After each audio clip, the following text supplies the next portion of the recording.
Hello students, एक week से भी कम टाइम बच चुका है आपके एग्जाम में। और ये जो बचे हुए दिन हैं इसमें आप अच्छे से पढ़ाई करिए। और जो अब इम्पोर्टेंट क्वेश्चंस हैं वो सारे क्वेश्चंस अगर आप देख लेते हैं बिना स्किप किए हुए, अगर आप इस वीडियो को देख लेते हैं तो आप मान के चलिए कि आपके फिजिक्स में बहुत अच्छा नंबर आने वाला है। आज हम लोग 10वां चैप्टर डिस्कस कर रहे हैं, तो 9 चैप्टर मैंने करा दिया है। जाइए भाई, उन सारे चैप्टर्स को देखिए और उनमें जो भी क्वेश्चन है उसको करिए। बहुत ही ज्यादा आपको परीक्षा में फायदा होने वाला है। अगर 10th चैप्टर की अगर हम बात करें तो ये चैप्टर वेव ऑप्टिक्स का है। और एग्जामिनेशन पॉइंट ऑफ व्यू से अगर हम बात करें बिहार बोर्ड का, एक बहुत ही इंपॉर्टेंट चैप्टर ये बनता है। जैसे कि रे ऑप्टिक्स था, ठीक उसी तरीके से वेव ऑप्टिक्स भी बहुत इंपॉर्टेंट है। इससे बहुत ज्यादा वेटेज है, तो आप इसको बिल्कुल ही इग्नोर नहीं कर सकते हैं। पहला जो क्वेश्चन अगर हम बात करें लॉन्ग आंसर टाइप क्वेश्चन का, explain the phenomenon of interference of light. तो इंटरफेरेंस ऑफ लाइट काफी इंपॉर्टेंट टॉपिक है, इसको आप पढ़ के जाएंगे। And derive the expression for fringe width. Fringe width का एक्सप्रेशन आपको डेराइव करना है इन वाईडीएस यानी कि Young's double slit experiment. YDSC में ये एक्सप्रेशन, तो ये इंपॉर्टेंट क्वेश्चन है भाई। इस क्वेश्चन को बिल्कुल इग्नोर नहीं करना, इस क्वेश्चन को करके जाना है। बहुत ही ज्यादा इंपॉर्टेंट ये क्वेश्चन है, VVI important, very very important ये क्वेश्चन है, आप इसको करके जाएंगे। नेक्स्ट अगर क्वेश्चन की अगर हम बात करें तो यंग्स डबल स्लिट एक्सपेरिमेंट को यानी कि वाईडीएससी को एक्सप्लेन करना है डायग्राम के साथ।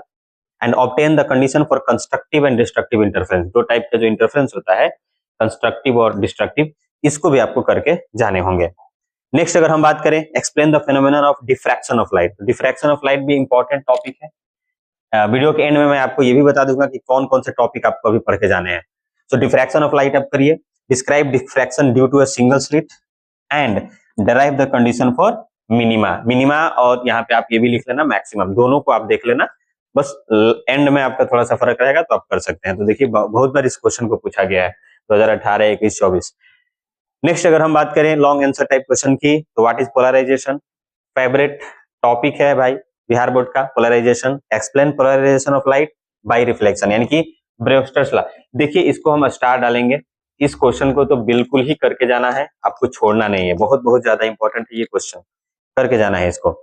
नेक्स्ट अगर हम बात करें तो आपको डिस्टिंग्विश यानी कि डिफरेंस बताना है इंटरफेरेंस में और डिफ्रैक्शन में लाइट के। तो ये भी आप कर सकते हैं। इसमें कम से कम 4-5 डिफरेंस लिखना, क्योंकि 5 मार्क्स का है तो 5 मिनिमम आपको डिफरेंस लिखना पड़ेगा। नेक्स्ट अगर हम बात करें explain coherent sources of light. Coherent sources क्या होते हैं and why are coherent sources necessary for sustained interference. Interference के लिए कोहेरेंट सोर्सेज ही क्यों रिस्पॉन्सिबल होते हैं, तो ये आपको करना है। नेक्स्ट 2 मार्क्स के जो क्वेश्चन है, मैंने एक जगह इसको भी क्लब किया हुआ है, आप इसको भी पढ़ेंगे। What is interference of light, जैसे कि 5 नंबर में भी ये आया, 2 नंबर में भी आ सकता है। And right to conditions for sustained interference, जैसे कि कोहेरेंट वाला केस बनता है। Define fringe width. Fringe width क्या होता है भाई and on what factors does it depend, और ये किस फैक्टर पर डिपेंड करता है, तो ये भी इंपॉर्टेंट बन जाता है question. And what is diffraction of light, ठीक है, ये भी आप करेंगे। नेक्स्ट अगर हम बात करें तो पोलराइजेशन, जैसे कि मैंने बताया कि पोलराइजेशन काफी इंपॉर्टेंट टॉपिक है, बिहार बोर्ड बार बार इससे सवाल पूछता है, तो आप पोलराइजेशन पढ़ के जाएंगे। And name any 2 methods of polarization. Polarization के 2 मेथड।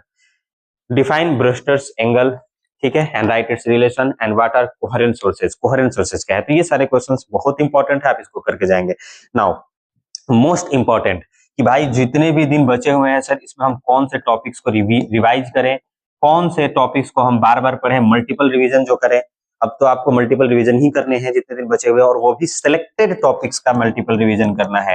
पूरे टॉपिक्स का अब आप रिवीजन नहीं कर सकते हैं, आप कुछ सिलेक्टेड टॉपिक्स को उठाइए, उसको रिवीजन करिए। जैसे कि इस चैप्टर में अगर आपको रिवीजन करना है तो आप यंग्स डबल स्लिट एक्सपेरिमेंट यानी कि वाईडीएससी को रिवाइज करिए, फ्रिंज विड्थ को आप पढ़िए, ठीक है, डिफ्रैक्शन ऑफ लाइट को पढ़िए, पोलराइजेशन एंड ब्रेवस्टर्स लॉ को पढ़िए, एंड इंटरफेरेंस वर्सेज डिफ्रैक्शन की interference of light and diffraction of light दोनों को आप पढ़िए। तो ये है, देखिए ये तो मुझे तो कम ही लग रहा है, 12-16 से भी ज्यादा मार्क्स इसमें आते हैं। तो भाई इस तरीके से आप अगर तैयारी करते हैं, इस तरीके से जो बचे हुए दिन है इसको यूटिलाइज करते हैं, तो आपका बेहतर नंबर आने वाला है। तो घबराना नहीं है, इन सारे क्वेश्चंस को आपको बैठ करके प्रैक्टिस करना है, इसको करना है। तो आज के लिए बस इतना ही, मिलते हैं फिर अगले वीडियो में किसी और चैप्टर के साथ। तब तक के लिए थैंक यू सो मच।